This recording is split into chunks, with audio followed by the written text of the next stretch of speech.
Արցախի նախագահ Սամվել Շահրամանյանը չի ցանկանում շտապել ու տարբեր մեկնաբանություններ անել Արցախի թեմի առաջնորդ Վրդանես եպիսկոպոս Աբրահամյանի մասին, ով եկեղեցու դեմ պայքարում միացել է Նիկոլ Փաշինյանին։ Մենք բոլորս ականատես ենք լինում գործող իշխանության ու եկեղեցու միջև հակադրությանը։ Իմ կարծիքով դա չպետք է հանրայնացվեր, պետք է իրականացվեր փակ դռների հետևում առանց լայն հասարակությանը ներգրավելու։ Լրագրողների հետ զրույցում ասել է Շահրամանյանը։ Նա նշել է, կսպասի, թե ինչ զարգացումներ կլինեն, ըստ այդմ նոր դիրքորոշում կհայտնի։ Արցախի նախագահը հանդիպել է Վրդանես Սրբազանին։ Ստացել եմ իր հիմնավորումները, ինձ հիմնականում հետաքրքրում էր մեկ հարց, արդյոք այդ հանդիպումը համաձայնեցված էր վեհափառի հետ։ Ստացել եմ բացասական պատասխան, ըստ դրա էլ իմ եզրակացությունները ես արել եմ, նշել է Արցախի նախագահը։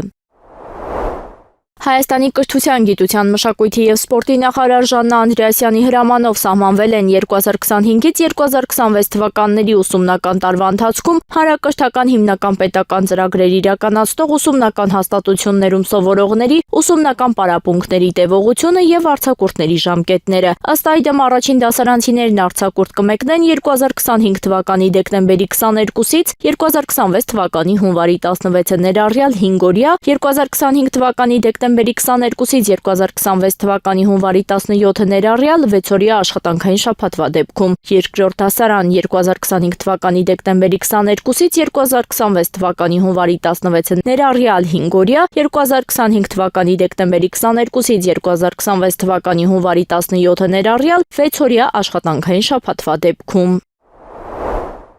Օրեր առաջ ծեծկռտուք է տեղի ունեցել Դիլիջան քաղաքում։ Դիլիջանի համայնքապետ իր սեռը կենսագրական տվյալներում արու գրած ու դրանով հայտնի դարձած Դավիթ Սարգսյանի և Թեղուտի վարչական ղեկավար Վախթանգ Թամրազյանի միջև, որի ժամանակ ըստ տեղեկությունների ծեծել են Դիլիջանի համայնքապետին, նրա եղբորը, նրանք էլ Վախթանգ Թամրազյանի հորը։ Այս մասին հայտնում է Մակարյան Նյուզը։ Ծեծկռտուքին նախորդել է վիճաբանություն Դիլիջանի համայնքապետարանում։ Համայնքապետ Դավիթ Սարգսյանը վարչական ղեկավարներին խորհրդակցության է հրավիրած եղել, որի ընթացքում հանձնարարականներ է տվել, այդ թվում Թեղուտի վարչական ղեկավար Վախթանգ Թամրազյանին։ Վերջինս ասացին մի քիչ գինովցած է եղել և նրան դուր չեն եկել Դավիթ Սարգսյանի հանձնարարականները, թեպետ խորքում այլ խնդիրել է կարծես եղել և հայտարարել է, որ համայնքապետի հանձնարարականը չի կատարի։ Դրանից առաջացել է լեզվակռի վիճաբանություն, որը տեղափոխվել է համայնքապետի աշխատասենյակ։ Ասացին գինովցած ու վրդովված Թամրազյանը սկսել է ջարդոփշուր անել Դավիթ Սարգսյանի աշխատասենյակի գույքը, սակայն բանը ծեծկռտուքի չի հասել։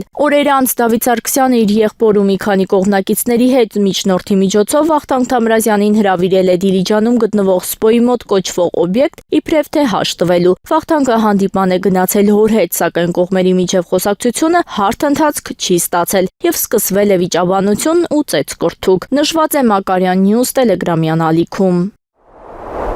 Հայաստանի վարչապետ Նիկոլ Փաշինյանի կինը Աննա Հակոբյանն անդրադարձել է իր ընտանիքի հետ կապվող 8 սուպերմարկետների ցանցին։ Նա պարզաբանել է. հայտարարում եմ, որ մեր ընտանիքը չի օգտվել և չի օգտվում 8 սուպերմարկետներից, ես անձամբ երբեք չեմ եղել դրանցից որևէ մեկում։ Ես չգիտեմ դրանք ինչ խանութներ են, որտեղ են գտնվում, ինչ որակի ծառայություն են մատուցում։ Անկեղծ ասած չեմ էլ պատրաստվում երբևէ օգտվել 8 կոչված խանութներից։ Ես արդեն շուրջ 20 տարի մեր ընտանիքի անհրաժեշտ գնումները կատարում եմ Երևանի 2 տարբեր սուպերմարկետների ցանցերից և առաջիկայում էլ կշարունակեմ նույնը։ Բանջարեղեն գնում են քաղաքի տարբեր փողոցներում տեղավորված Միրգ բանջարեղենների փոքրիկ գեղեցիկ կետերից։ Ասածս ինչ է, ես ոչ մի բնույթի առնչություն չունեմ 8 սուպերմարկետների ցանցի հետ, անգամ որպես շարքային սպառող դրանք ինձ խորթ են։ Խնդրում եմ մի հավատացեք այս խանութի և իմ անվան հետ կապվող բամբասանքներին։ Իսկ եթե ձեզ ամեն կերպ հավատացնում են, թե դրանք իմն են, ուղղակի բոյկոտեք և մի օգտվեք այդ ցանցից։ Եվ առհասարակ ցանկացած բիզնես, որի անունը կկապվի ինձ հետ, բոյկոտեք, նշել է Աննա Հակոբյանը։